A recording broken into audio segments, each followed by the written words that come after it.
video na ito ay para lamang sa mga taong may paniniwala sa espiritual na panggagamot, mga anting-anting at mga agimat. Lahat po ng mapapanood nyo sa video ay tunay at pawang katotohanan lamang. Good day mga kamigo.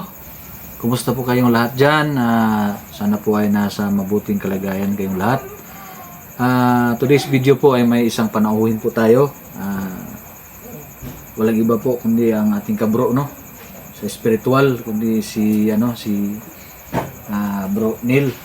So isa siyang spiritual din, no? So magaling din to sa mga nanggagamot din to, no? At dati ano yung mga mo dati, no? Pinagawa mo dati? Nag-ano din to, titirik ng itim na kandila. So, ano madalas na bro, yung mga ginagawa sa kapag nangyari, Biyernes Santo, yung mga simulan ng yung di ba yun, yung Domingo Ramos, ang palaspas, palaspas di ba? Tapos pagka ng palaspas papuntang Biyernes Santo na yan at Holy Week. So madalas ano mga ginagawa mo dun, bro? Tahas. Nagtatahas ka, nagpapano ka ng mga papalakas ka ng So saan usually mo ginagawa? Minteryo. Mga anong oras din? Ating gabi, mga alas 12. So, hindi ka naman natatakot na lulusong ka doon ng ikaw lang mag-isa? Nung di pa ako sanay, nakakaramdam ako ng takot. Kalaunan nawala na.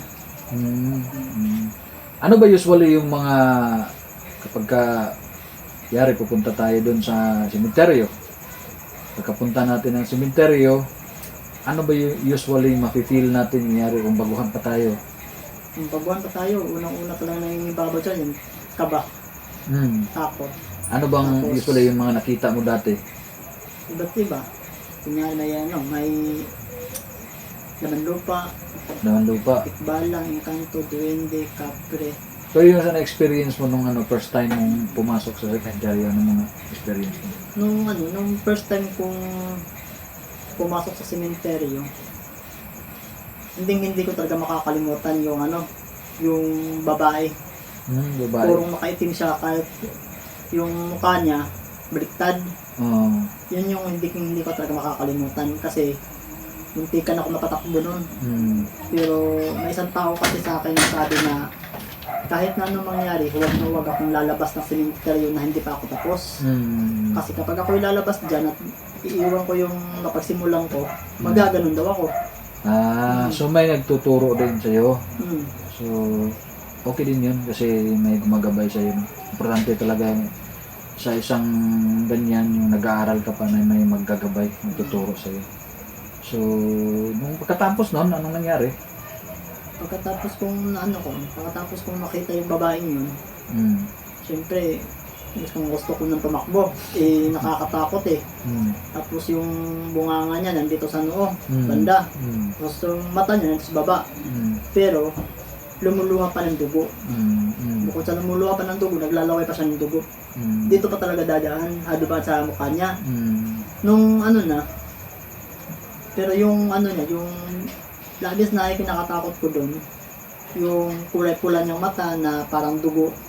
Tapos, yung ngipin niya parang ngipin ng lagari. Ngipin lagari. Maliliit pero matutulis. Pero yung bunganga niya malaki.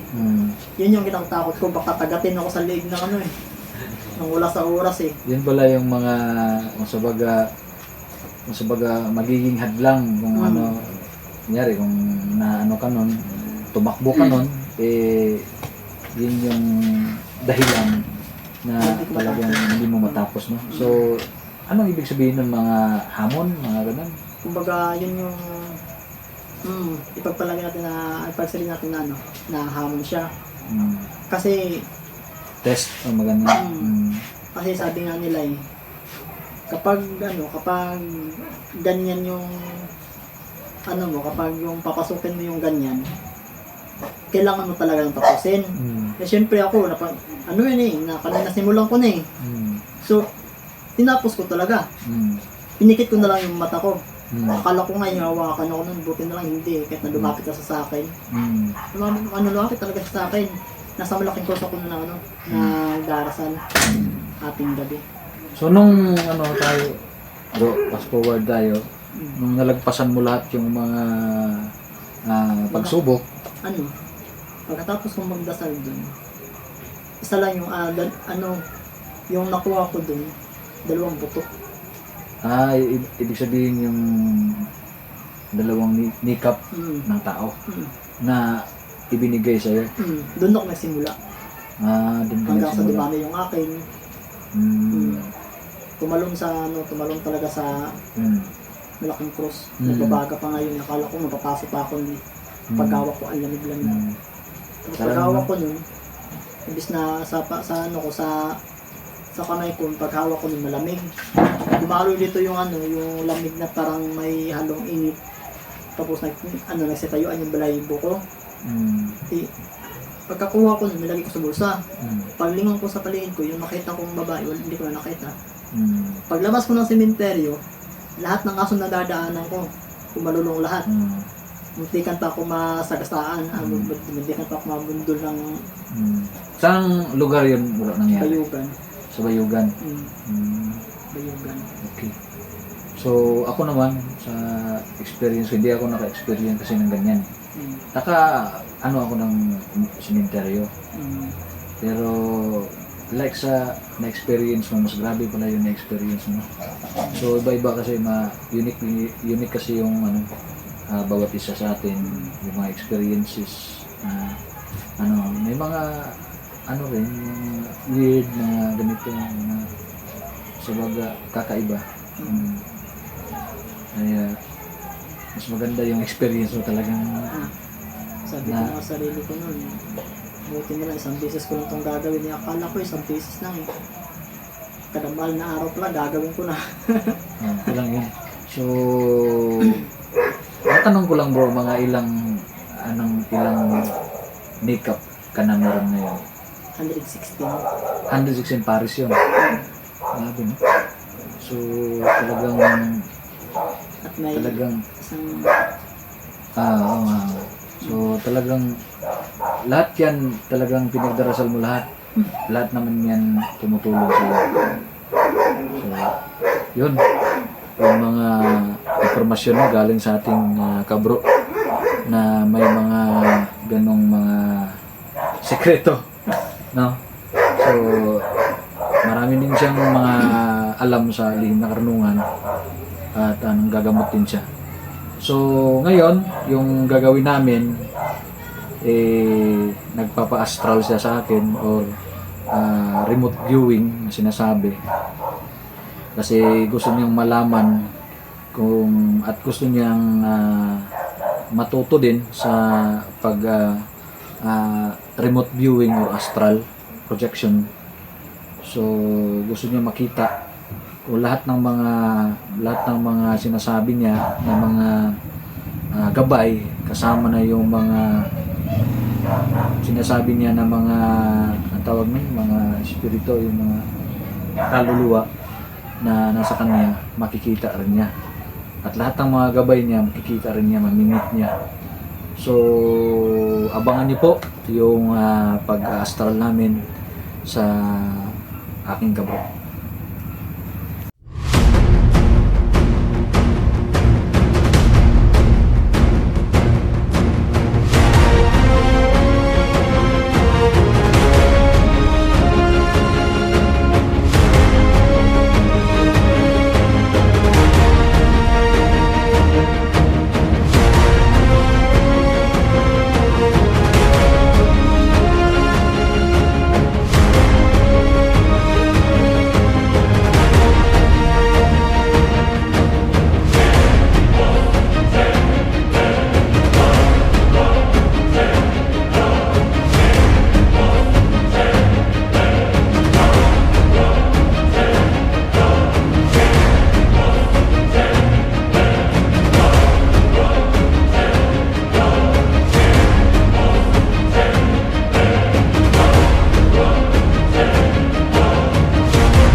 Ayan mga kaibigo, natapos yung ano na natin, no? Yung pag astral session natin kay Brunel. So, kumusta yung experience natin sa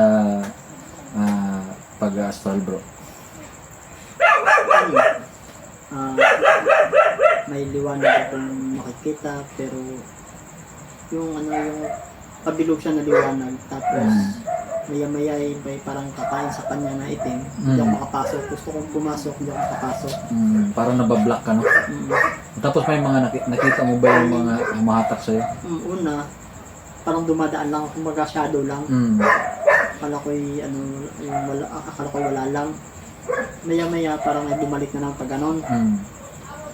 Tapos nung inihipan mo na ako, may liwanag naman ako nakikita, tapos kinain na naman ng itim. Parang binablock, no? Hanggang pagkain na ng itim, parang may nakaharang na sa akin. Kumbaga parang shadow lang, hindi ko makita. Hanggang doon ka lang, di ba?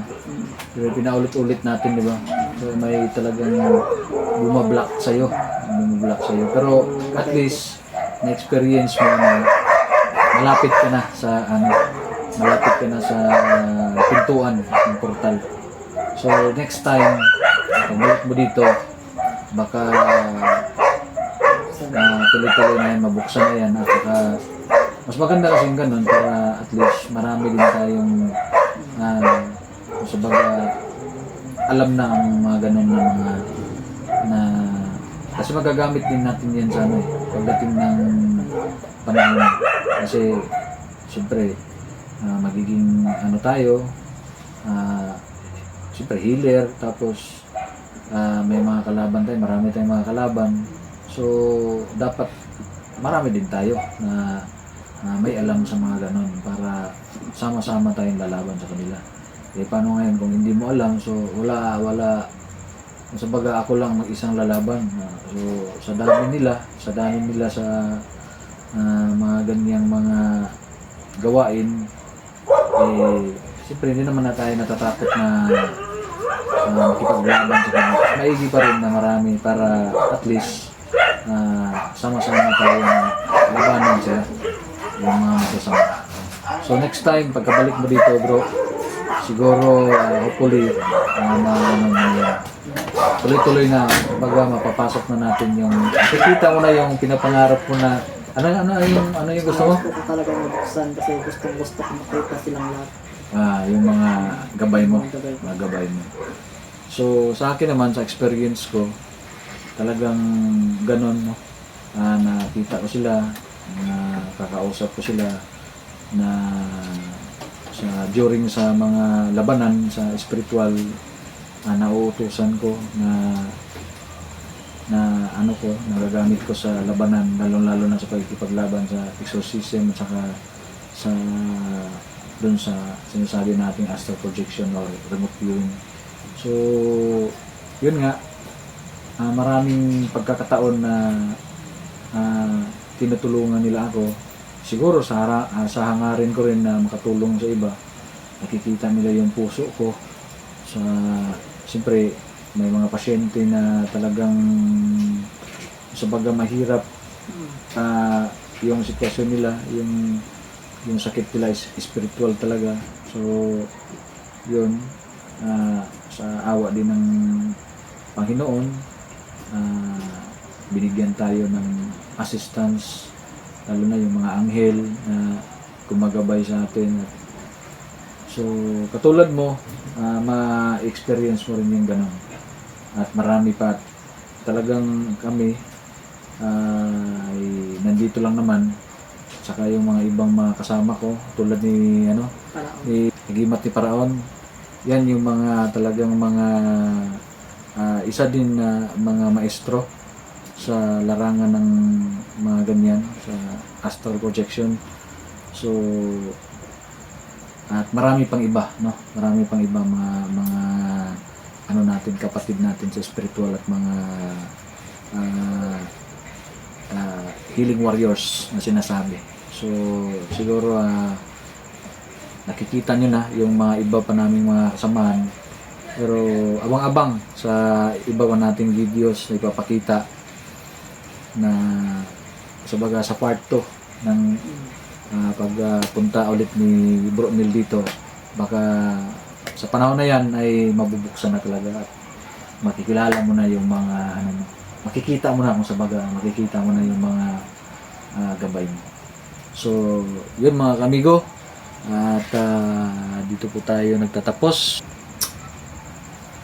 Nagpapasalamat po pala ako sa lahat ng mga nagpa-follow sa akin, mga sumusuporta sa akin palagi, sa ating mga subscribers dyan. So, sa mga hindi pa nakapag-subscribe, subscribe na kayo. At abang-abang sa mga videos natin, no? Para, at saka i-click nyo na rin yung, notification bell para ma-inform din kayo sa mga panibagong videos na gagawin natin. So, yun lang po, mga kamigo. Hanggang dito lang po tayo at mabuhay po tayong lahat.